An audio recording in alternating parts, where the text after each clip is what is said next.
So ಪೋಸ್ಟರ್ಗಳು ನೋಡ್ತಾ ಇದ್ದೆ, ನಂಗೆ ಭಾಳ ಏನಪ್ಪ ಇದು ಹಿಂಗಿದೆ ಅನಿಸಿದ್ದು. ಒಂದರಲ್ಲಿ ಐಸ್ ಕ್ಯಾಂಡಿ ಬಾಯ್ನಲ್ಲಿ ಇಟ್ಕೊಂಡಿದ್ದೀರಾ, ಇನ್ನೊಂದ್ರಲ್ಲಿ ಗನ್ನಿಂಗ್ ಇಟ್ಕೊಂಡಿದ್ದೀರಾ. ಅಂದರೆ ಈ ಐ ಟು ಡೀಟೇಲಿಂಗ್ ಇದೆಯಲ್ಲ, ಅದೇ ಸಾಕು ಈ ಸಿನಿಮಾ ಏನಂತ ಹೇಳೋಕ್ಕೆ. ಆಲ್ಸೋ ಪರಮ್ ಅವರ ಒಂದು ಇನ್ಸ್ಟಾ ಇದರಲ್ಲಿ ಪ್ರಾಮಾಣಿಕತೆನೇ ಪ್ರಾಣ ಅಂತ ಹೊರಟಿರೋ ಕೋಟಿ, ದುಷ್ಟತನನೇ ದುಡಿಮೆ ಮಾಡಿಕೊಂಡು ನಿಂತಿರೋ ವಿಲನ್ನು. ಸೊ ಎಲ್ಲ ಕತೆ ಎಳೆ ಹೇಳ್ತಾ ಇದೆ. ಏನು ಸಿನಿಮಾಯಿಂದ ಎಕ್ಸ್ಪೆಕ್ಟ್ ಮಾಡ್ಬೋದು ಅನ್ನೋದು ಎಳೆ ಗೊತ್ತಿದ್ರು ನಿಮ್ಮದು ಒಂದಷ್ಟೆಲ್ಲ ಮಧ್ಯ ಎಲ್ಲ ಎಲಿಮೆಂಟ್ಸನ್ನು ಇಟ್ಕೊಂಡು ಜನಕ್ಕೆ ಹತ್ತಿರ ಆಗ್ತಾ ಹಳೇದ್ರಲ್ಲೇ ಹೊಸದನ್ನು ಹುಡ್ಕೋ ಪ್ರಯತ್ನ. ಹೊಸತನಗಳು ಯಾವುದು ನಿಮ್ಮ ಕಣ್ಣಿಗೆ ಬಿದ್ದಿದ್ದು? ತುಂಬ ಇದೆ. ಒಂದು ನನಗೆ ಕೋಟಿ ಇಂಟ್ರೆಸ್ಟಿಂಗ್ ಅನಿಸಿದ್ದೇನೆ. ಪರಮ್ ಕತೆ ಹೇಳಬೇಕಾದ್ರೆ ಅವ್ನಿಗೆ 1 ಕೋಟಿ ದುಡಿಬೇಕು ಅಂತ ಆಸೆ ಇರುತ್ತೆ. ಅವನ ಹೆಸರು ಕೋಟಿ ಅಂತ ಅಂದರು. ಓಕೆ, ಇದು ಯಾವುದೋ ನಮ್ಮದೇ ಕತೆ ಅನ್ನಿಸ್ತಾ ಇದೆಯಲ್ಲ ಅಂತ ಎಲ್ರಿಗೂ ಇರುತ್ತದೆ. ನಾನು ನನ್ನ ಫ್ರೆಂಡು ದಯಾನಂದ್ ಅಂತ, ನಾವು ಒಂದು ಕಟ್ಟೆ ಮೇಲೆ ಕೂತ್ಕೊಂಡು ಮನೆ ಮುಂದೆ ಎಲ್ಲ ಸಿಕ್ತಾಗೆಲ್ಲ 1 ಕೋಟಿ ದುಡಿಬೇಕು, ಒಂದು ಮನೆ ಕಟ್ಟಬೇಕು, 1 ಕೋಟಿ ದುಡಿದ್ಬಿಟ್ರು ಸೆಟ್ಲಾಗ್ಬಿಡ್ಬೇಕು ಅಂತ. ಈ 1 ಕೋಟಿ ಅನ್ನೋದು ಯಾವಾಗಲೂ ಕೇಳಿಸೋದು. ಯಾರು ಒಬ್ಬರು ಕೋಟಿ ಕೊಟ್ಬಿಟ್ರೆ, ಕೋಟ್ಯಾಧಿಪತಿ ಬಂದಾಗೆಲ್ಲ ಅಯ್ಯೋ ನಾವು ಹೋಗಿ 1 ಕೋಟಿ ಗೆದ್ಕೊಂಬಂದ್ಬಿಟ್ರೆ. ಸೊ ಕೋಟಿ ಬಗ್ಗೆ ಒಂದು ಯಾವಾಗಲೂ ಒಂದು ಕ್ಯೂರಿಯಾಸಿಟಿ ಇದ್ದೇ ಇರುತ್ತೆ. ಸೊ ಫಸ್ಟು ಅದೇ ನನಗೆ ತುಂಬ ಇಷ್ಟ ಆಯಿತು. ಅದಾದಮೇಲೆ ಕೋಟಿದ ಪಾತ್ರ ಎಕ್ಸ್ಪ್ಲೇನ್ ಮಾಡಿದ್ರು. ಈಗ ನಾನು ನಿಮ್ಗೆ ಹೇಳಿದೆ ಗೊತ್ತಾ, ಅಂದರೆ ಇಲ್ಲಿ ಒಂದೊಂದು ಘಟನೆಗಳು ನಡೀತಾ ನಾವು ಚೇಂಜ್ ಆಗೋದು ತುಂಬ ಈಸಿ. ಬಟ್ ಪ್ರತಿ ಸರಿನೂ ಹಂಗೆ ಆಗಬಾರ್ದು, ಇಲ್ಲ ನಾವಾಗ ಉಳ್ಕೋಬೇಕು ಅಂದ್ಬಿಟ್ಟು ಏನೋ ಒಂದು ಪ್ರಯತ್ನದಲ್ಲಿ ಇರ್ತೀವಲ್ಲ. ಕೋಟಿ ಕ್ಯಾರೆಕ್ಟ್ರು ಅದೇ ಥರನೇ. ಅವರು ಅದು ಎಕ್ಸ್ಪ್ಲೇನ್ ಮಾಡಿದಾಗ ಓಕೆ ಇದೆಲ್ಲ ಮತ್ತೆ ಕನೆಕ್ಟ್ ಆಗ್ತಾಯಿದೆ ಇದರಿಂದ. ಅಂದರೆ ಎಷ್ಟರ ಮಟ್ಟಿಗೆ ಅಂದರೆ ಈಗ ಎಷ್ಟು ಸತ್ಯವಾಗಿರ್ಬೋದು ಅನ್ನೋ ಒಂದು ಪರೀಕ್ಷೆ ಕೋಟಿ ತನಗೆ ತಾನೇ ಹೊಡ್ಕೊಳ್ಳೋ ಅಂಥದ್ದು. ಆ್ಯಂಡ್ ಅದಕ್ಕೆ ಒಂದು ಸ್ಟ್ರಾಂಗ್ ರೀಸನ್ ಕೂಡ ಇರುತ್ತೆ. ನನಗೆ ಅದರದ್ದು ಒಂದು ಕೋಟಿದು ಒಂದು ಚೈಲ್ಡ್ಹುಡ್ ಎಪಿಸೋಡು ಇದೆ, ನನಗೆ ಆ ಸಿನಿಮಾದಲ್ಲಿ ತುಂಬ ಇಷ್ಟ. ಅದನ್ನು ನೋಡಿದಾಗೆಲ್ಲ ನನ್ನ ಕಣ್ಣಲ್ಲಿ ನೀರು ತುಂಬಿಕೊಂಡಿದ್ದೆ. 2 ಸರಿನೂ ಸಿನಿಮಾ ನೋಡಿದ್ದೀನಿ, 2 ಸರಿನೂ ಕಣ್ಣಲ್ಲಿ ನೀರು ತುಂಬಿಕೊಂಡಿದೆ. ತುಂಬ ಅದ್ಭುತವಾದ ಕಲಾವಿದರೊಬ್ಬರು ನಟಿಸಿದ್ದಾರೆ ಅದರಲ್ಲಿ, ತುಂಬ ಚೆನ್ನಾಗಿದೆ. ಸೊ ಅದು ಸೀಕ್ರೆಟ್.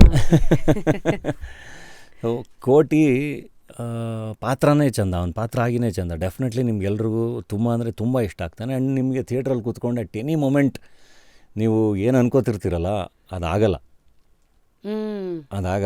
ಅಂದರೆ ಮನುಷ್ಯರಾಗಿ ನಮ್ಗೆ ಅದು ಅನಿಸೋದು ಸಹಜ. ಇಲ್ಲ ಹಂಗೆ ಆಗುತ್ತೆ ಕೋಟಿ. ಅವ್ನು ನಿಮಗೆ ಪ್ರತಿ ಸರಿನೂ ಸರ್ಪ್ರೈಸ್ ಮಾಡ್ತಾ ಹೋಗ್ತಾನೆ. ಗೂಗ್ಲಿ ಕೋಟಿ ಸರ್ಪ್ರೈಸ್ ಮಾಡ್ತಾ ಹೋಗ್ತಾನೆ. ಆ್ಯಂಡ್ ಒಂದು ಡ್ರಾಮಾ ಥ್ರಿಲ್ಲರು ಕೋಟಿ ಸಾವುಕಾರ. ಹೊಸ ರೀತಿಯ ದೃಶ್ಯಗಳು, ಹೊಸ ಸಂಭಾಷಣೆ, ಹೊಸ ಕತೆ. ಕಾಮನ್ ಮ್ಯಾನ್ ಸಿನಿಮಾನೇ, ಹೊಸ ಕತೆ. ಅಫ್ಕೋರ್ಸ್ ಪರಮ್ ಸರ್ಗೊಂದು ದೊಡ್ಡ ಬ್ಯಾಕ್ಗ್ರೌಂಡ್ ಇದೆ. ಟಿ ವಿ ಬಿಸ್ನೆಸ್ ಹೆಡ್, ಅದು ಅಲ್ಲೆಲ್ಲ ಎಷ್ಟು ಹೆಡ್ ಓಡಿರುತ್ತೆ ಅನ್ನೋದ್ರ ಸಾಕ್ಷಿ. ಕೆಲವು ಸತಿ ಇದು ಬೇಡ ನೆಕ್ಸ್ಟು ಸ್ವಿಚ್ ಮಾಡಿ ಸಿನಿಮಾ ಮೂಲಕ ಏನೋ ಮಾಡೋಣ ಅಂತ. So as a director I think ಅವರ ಫಸ್ಟ್ ಇದು. ಬಟ್ ನೀವು you are many films old.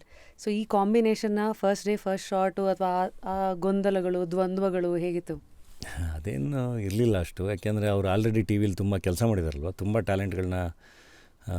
ಟ್ಯಾಲೆಂಟ್ಗಳಿಗೆ ಅವಕಾಶಗಳು ಸಿಕ್ಕಿದೆ ಅವರಿಂದ, ಅಲ್ಲಿಂದ ಬೆಳೆದಿದ್ದಾರೆ.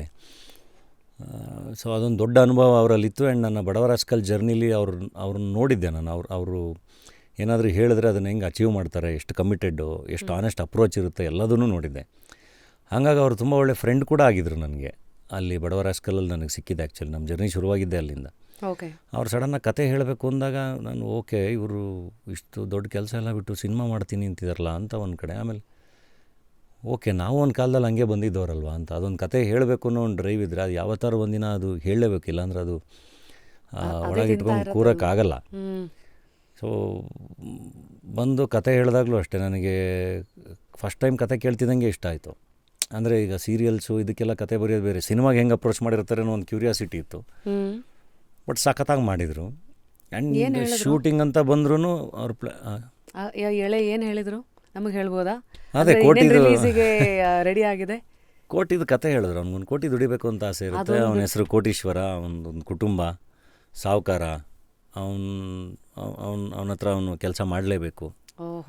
ಸೊ ಒಂದು ಗ್ಯಾಂಗ್ಸ್ಟರ್ ವರ್ಲ್ಡಲ್ಲಿ ಒಬ್ಬ ಕಾಮನ್ ಮ್ಯಾನ್ ಸಿಗಾಕೊಳ್ಳೋದಿದೆಯಲ್ಲ, ಅದೆಲ್ಲದಕ್ಕಿಂತ ಹೆಚ್ಚಾಗಿ ಹೆಂಗೆ ಹೇಳಿ ನಿಮಗೆ, ಸತ್ಯ ಹರಿಶ್ಚಂದ್ರನಿಗೆ ಪರೀಕ್ಷೆಗಳು ಹುಡ್ತಾರೆ ಗೊತ್ತಾ, ವಿಶ್ವಾಮಿತ್ರ. ಐ ಥಿಂಕ್ ನಾನು ಆ ಎಕ್ಸಾಂಪಲ್ ಯೋಚನೆ ಮಾಡೋದು ಹಾಗೆ. ದ್ಯಾಟ್ ಇನ್ 2024 ವಿತ್ ಧನಂಜಯ್ ಅವರ ಹಂಗಿಲ್ಲ, ಮಲ್ಟಿ ಶೇಡ್ಸ್. ಓಕೆ. ಬಟ್ ನನಗೆ ಈಗ ಸಡನ್ನಾಗಿ ನಿಮಗೆ ಹೇಳ್ತಾ ಒಂದು ಸುಮ್ಮನೆ ಒಂದು ಎಕ್ಸಾಂಪಲ್ ಬಂದಿದ್ದು. ಆ ಥರದ್ದೊಂದು ಮಜಾ ಇರೋ ಕತೆ. ಸೊ ಅದನ್ನು ಎಕ್ಸ್ಪ್ಲೇನ್ ಮಾಡಿದ್ರೆ ಆ್ಯಂಡ್ ಶೂಟಿಂಗ್ ಹೋದಾಗ ಅದೇನಿಲ್ಲ, ಫಸ್ಟ್ ಶೆಡ್ಯೂಲಲ್ಲಿ ಅಷ್ಟೇ ಅವರು ನೀವು ಸ್ವಲ್ಪ ಜಾಸ್ತಿ ಮಾಡಬೇಕು ಅನಿಸುತ್ತೆ, ಯಾಕೆ ಸುಮ್ಮನೆ ಇರ್ತಿರಲ್ಲ, ಅಂದರೆ ಆ್ಯಕ್ಟೇ ಮಾಡ್ತಿಲ್ವಲ್ಲ ಅಂತ ಕೇಳೋರು. ಇಲ್ಲ ಪರಮ್, ಅದು ನೀವು ಮಾಡಿ ಅಂತ ಫಸ್ಟ್ ಶೆಡ್ಯೂಲು ಒಂದು 10 ದಿನ ಮುಗಿಸಿದ್ವಿ. ಅದಾದಮೇಲೆ ಸೆಕೆಂಡ್ ಶೆಡ್ಯೂಲ್ ಬಂದಾಗ ಅವರೇ ಹೇಳಿದ್ರು, ಇಲ್ಲ ನಿಮ್ಮ ಜಡ್ಜ್ಮೆಂಟು ನನಗೆ ಖುಷಿ ಆಯಿತು, ನಾನು ಅಲ್ಲಿ ಹೋಗಿ ಇಲ್ಲಿ ಏನು ಎಲ್ಲರೂ ಆ್ಯಕ್ಟ್ ಮಾಡ್ತಿದ್ದಾರೆ, ಡಾಲಿ ಮಾಡ್ತಿಲ್ವಲ್ಲ ಅಂತ ಅನ್ಸೋದು, ಕೋಟಿ ಮಾಡ್ತಿಲ್ವಲ್ಲ ಅಂತ ಅನ್ಸೋದು, ಬಟ್ ಅಲ್ಲಿ ನೋಡಿದಾಗ ಎಷ್ಟು ಚೆನ್ನಾಗಿ ಮಾಡಿದಾರಲ್ಲ ಅಂತ ಅನ್ನಿಸ್ತು ಅಂತ. ಅಂದರೆ ನನಗೆ ಅಂದರೆ ನನಗೆ acting is all about reacting ಅಂತ. ನಾವು ನಿಜ ಜೀವನದಲ್ಲೂ ಎಷ್ಟು ಆ್ಯಕ್ಟ್ ಮಾಡ್ತೀವಿ ನಾವು. ನಾನು ಕೂತ್ಕೊಂಡು ಮಾತಾಡ್ತಾ ಇದ್ದೀನಿ, ನೀವು ಸುಮ್ಮನೆ ಹಿಂಗೆ ಅಂತ ಇದ್ದೀರ, ಅಷ್ಟೇ ಮಾಡೋಕ್ಕೆ ಸಾಧ್ಯ. ನಾವು ನನ್ನ ಪ್ರತಿ ಮಾತಕ್ಕೂ ನೀವು ಎಕ್ಸ್ಟ್ರಾ ಏನೂ ಮಾಡೋಕ್ಕಾಗಲ್ಲ. ಆರಾಮಾಗಿ ಸಟ್ಲಿಟಿ ತುಂಬ ಇಂಪಾರ್ಟೆಂಟ್ ಕೆಲವೊಂದು ಪಾತ್ರಗಳಿಗೆ. So do have workshops like, because think ತುಂಬ ಜನ ಮಾತಾಡಿದ್ದಾರೆ, ಲೈಕ್ ಇವನ್ ಗೋಧಿ ಬಣ್ಣ ಹೇಮಂತ್ ಅವ್ರು ಡೈರೆಕ್ಟ್ರು ಬಂದಾಗ ಅನಂತ್ನಾಗ್ ಸರು ಹಿಂಗೆ ಅಂತಲ್ಲ, ಅವರು ಹಂಗೆ ಸೆಟ್ಟಲ್ಲಿ ಏನೋ ಆ್ಯಕ್ಟ್ ಮಾಡ್ತಾ ಇದ್ದಾಗ ನೋಡೋರಿಗೆ ಏನು ಇವ್ರೇನೋ ಮಾಡ್ತಾನಿಲ್ವಲ್ಲ, then when you seat in celluloid ಕಣ್ಣಲ್ಲಿ ಎಕ್ಸ್ಪ್ರೆಸ್ ಮಾಡೋದು ಈ ಥರ. ಸೊ ಒಬ್ಬೊಬ್ಬರು ಆ್ಯಕ್ಟರ್ಗೂ ಒಂದು ಸ್ಟ್ಯಾಂಪ್ ಅಂತ ಇದೆ. ಬಟ್ ನಿಮಗೆ usually knowing your limits and knowing ನಿಮ್ಮ ಸ್ಟ್ರೆಂಗ್ತ್ಸ್, ಈ ಥರ ವರ್ಕ್ಶಾಪ್ಸ್ ಏನಾದ್ರು ಪ್ರತಿ ಸತಿ ಇರುತ್ತಾ, ಅಥವಾ ನಿಮ್ಮ ಅನುಭವನೇ ದೊಡ್ಡ ವರ್ಕ್ಶಾಪು, ಯಾವ್ದು ಆಚೆಗೆ ಹಾಕಬೇಕು ಯಾವುದು ಬಿಡಬೇಕು ಅದು ನೀವೇ ಎಡಿಟ್ ಮಾಡ್ತಾ ಹೋಗ್ತೀರಾ? Most of it experience. ಅಂದರೆ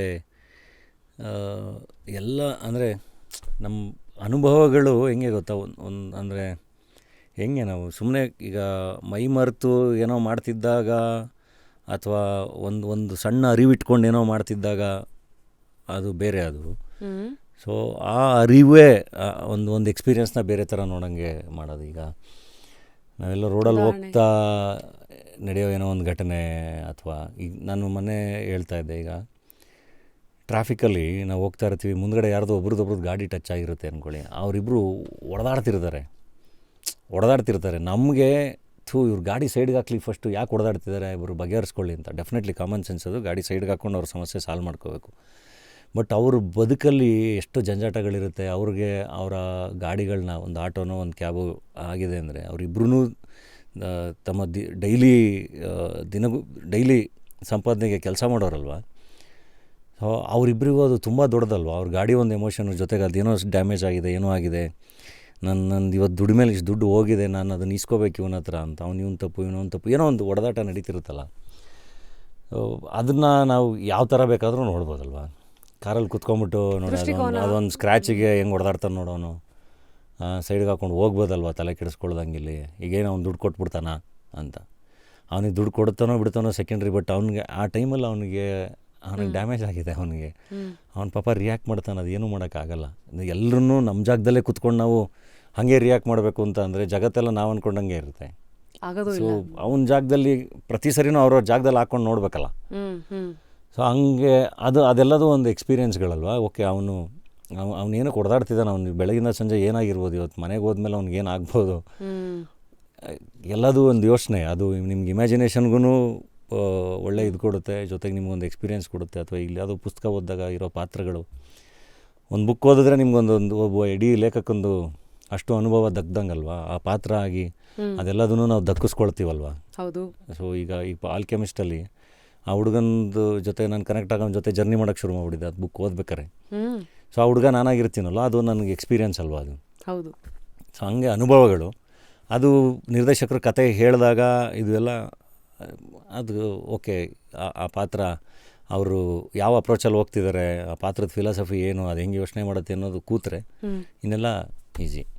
ಆ್ಯಂಡ್ ಕೆಲವೊಂದು ಸರಿ ವರ್ಕ್ಶಾಪು ಆಗುತ್ತೆ ಕೆಲವೊಂದು ಪಾತ್ರಗಳು. ಈಗ ಅನುಭವಗಳನ್ನೇ ಇಟ್ಕೊಂಡು, ಈಗ ಅಲ್ಲಮ್ಮ ಥರದ್ದು ಪಾತ್ರ ಮಾಡಬೇಕು ಅಂದರೆ ಹೆಂಗೆ ಅನುಭವದಲ್ಲಿ ಮಾಡೋದು. ಅಲ್ಲಮ್ಮ ಪ್ರಭು, ಹೌದು, ಅವ್ರದ್ದು ವಚನಗಳು, ಅದು ಇದು ಅವ್ರ ಫಿಲಾಸಫಿ, ಅದೆಲ್ಲ ಎಷ್ಟಾಗುತ್ತಷ್ಟು ದಕ್ಕಿಸ್ಕೊಂಡು ಕೇಳಿಕೊಂಡು ನಿರ್ದೇಶಕರ ಹತ್ರ ಪ್ರಾಕ್ಟೀಸ್ ಮಾಡಿ ಅದೇನೋ ಮಾಡ್ಬೋದು. ಬಿಟ್ಟರೆ ಅದು ಎಕ್ಸ್ಪೀರಿಯೆನ್ಸಲ್ಲಿ ಮಾಡೋಕ್ಕಾಗಲ್ಲ.